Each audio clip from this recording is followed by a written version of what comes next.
చూసాం కదా టీటీడీలో అవకతవకలకు సంబంధించి అప్డేట్ చూసాం. మరొక అప్డేట్ చూసినట్టయితే ఏపీ కేబినెట్ లో కీలక నిర్ణయాలు తీసుకుందని చెప్పొచ్చు. అయితే నూతన మద్యం విధానానికి మంత్రివర్గం ఆమోదం తెలిపింది. నాణ్యమైన మద్యం బ్రాండ్లు అందుబాటులో ఉంచాలని నిర్ణయించింది. సగటు మద్యం ద్వారా క్వార్టర్కు 99గా కేబినెట్ నిర్ణయం తీసుకుంది. భోగాపురం ఎయిర్పోర్ట్ కు అల్లూరి సీతారామరాజు విమానాశ్రయంగా నామకరణం చేయనున్నారు. వాలంటీర్ల వ్యవస్థపై కేబినెట్ లో ఈ భేటీలో సుదీర్ఘ చర్చ జరిగింది. ఇదే అంశానికి సంబంధించి మరిన్ని వివరాలు మా ప్రతినిధి శ్రీనివాస్ అందిస్తారు లైవ్ ద్వారా. శ్రీనివాస్, చెప్పండి. కొత్త మద్యం పాలసీకి అయితే శ్రీకారం చుట్టిందని చెప్పవచ్చు. ఏపీ ప్రభుత్వం కేవలం 99 రూపాయలకు మాత్రమే మద్యాన్ని ఇవ్వనున్నట్టుగా ప్రకటించింది. దీనికి సంబంధించి అప్డేట్స్ ఏంటి? గాయత్రి, ఈరోజు దాదాపు 4 గంటలు జరిగిన ఏపీ కేబినెట్ భేటీలో కూడా ముఖ్యమంత్రి చంద్రబాబు నాయుడు అలాగే డిప్యూటీ సీఎం పవన్ కళ్యాణ్ ఆధ్వర్యంలో కూడా మంత్రిమండలి పలు అంశాలను కీలక నిర్ణయాలు తీసుకుంది.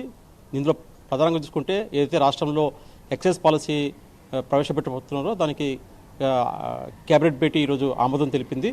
అలాగే ఎక్సైజ్ పాలసీ ఏదైతే ఉందో దాని ప్రకారం చూసుకుంటే మంచి బ్రాండ్లను అంటే తక్కువ ధరకే ఆ ప్రజల ఆరోగ్యం దృష్టిలో పెట్టుకుని కూడా ఆదాయం కాకుండా ఆరోగ్యం దృష్టిలో పెట్టుకుని కూడా మంచి బ్రాండ్లను కూడా అందిస్తామని చెప్పి కూడా ప్రభుత్వం చెబుతుంది. అందుకే ఈ ఎక్సైజ్ పాలసీని కూడా అక్టోబర్ 1 నుంచి కూడా కొత్తగా మద్యం షాపులను కూడా ఆ రాష్ట్రంలో వచ్చే విధంగా కూడా ఈ ఎక్సైజ్ పాలసీని రూపొందించారు. ఎక్సైజ్ పాలసీ కూడా ఆమోదం తెలిపింది. అలాగే రాష్ట్రంలోని కౌలు రైతులకు కూడా చాలామంది కౌలు రైతులకు సరైన వాళ్ళకి పథకంలో డబ్బులు కావచ్చు అంటే రుణాలు కావచ్చు ఇలా ఇబ్బంది పడుతున్నారు. ఆ కౌలు రైతులు దృష్టి పెట్టుకుని కూడా రైతులతో సంబంధం లేకుండా కూడా వాళ్ళకి కౌలు రైతు కార్డులు పంపిణీ చేసేలా కూడా ప్రభుత్వం ఏర్పాట్లు చేస్తుంది. అలాగే ఏదైతే ఎన్నికల్లో హామీ ఇచ్చారో 33% బీసీలకు చట్టసభల్లో ఇవాళ స్థానం కల్పిస్తామని చెప్పేసి కూటమి సర్కార్ హామీ ఇచ్చింది. ఆ హామీని కూడా ఈరోజు క్యాబినెట్ భేటీలో కూడా ఈరోజు దానికి కూడా ఓకే చెప్పారు.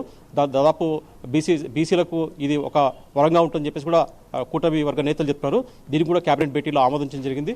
అలాగే వివిధ ప్రాజెక్టులు అంటే పోలవరం ప్రాజెక్టు డయాఫాల్ ఫామ్ ఏది ఉందో దాన్ని గతంలో కేటాయించిన మెగా కంపెనీ ఉందో ఆ మెగా కంపెనీకి ఇవ్వడం జరిగింది.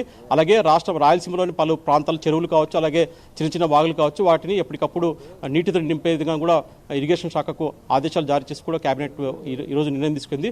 అలాగే ప్రధానంగా చూసుకుంటే ఇంకా ఇసుక పాలసీ పైన కూడా చర్చించారు పలు అంశాలపై. అలాగే విజయనగరంలోని ఏదైతే భోగాపురం ఎయిర్పోర్ట్ ఉందో దానికి ఆ జిల్లాకు అల్లూరి సీతారామరాజు ఎయిర్పోర్టుగా కూడా పేరు మార్చుతూ కూడా ప్రభుత్వం ఈరోజు క్యాబినెట్లో నిర్ణయం తీసుకోవడం జరిగింది. అలాగే గత ప్రభుత్వంలో కూడా వాలంటీర్లకు కావచ్చు వాళ్ళకు ఇష్టరీతిన అంటే నెలకు 200 చెప్పినా కూడా దాదాపు 300 కోట్లకు పైగా కూడా వాళ్ళకు ఖర్చు చేయడం జరిగింది. ఆ 200 రూపాయలు ఇచ్చే దానికి ఏదైతే రద్దు చేసి కూడా ప్రభుత్వం ఇప్పటికీ నిర్ణయం తీసుకుంది. దాన్ని కూడా ఈరోజు ఏపీ క్యాబినెట్లో ఆమోదం తెలిపింది. అలాగే చిన్న మధ్య తరహా పరిశ్రమలకు కూడా అభివృద్ధి చేసేందుకు కూడా రాష్ట్రంలో మరిన్ని పారిశ్రామిక రంగ అభివృద్ధి జరిగేలా కూడా ఈరోజు క్యాబినెట్లో నిర్ణయం తీసుకున్నారు. దాదాపు 100 కోట్ల ఒక కార్పస్ ఫండ్ కూడా ఈరోజు ప్రభుత్వం తరఫున ఏర్పాటు చేస్తే దానికి తగ్గట్టు కూడా కేంద్రం నుంచి నిధులు వచ్చేలా కూడా పారిశ్రామిక అభివృద్ధి కూడా ఒక కీలకమైన నిర్ణయం తీసుకున్నారు. ఇవన్నీ పలు అంశాలపైన కూడా కేబినెట్ భేటీలో చర్చించారు. దాని మీద నిర్ణయాలు తీసుకోవడం జరిగింది. Gayatri, right, thank you Srinivas.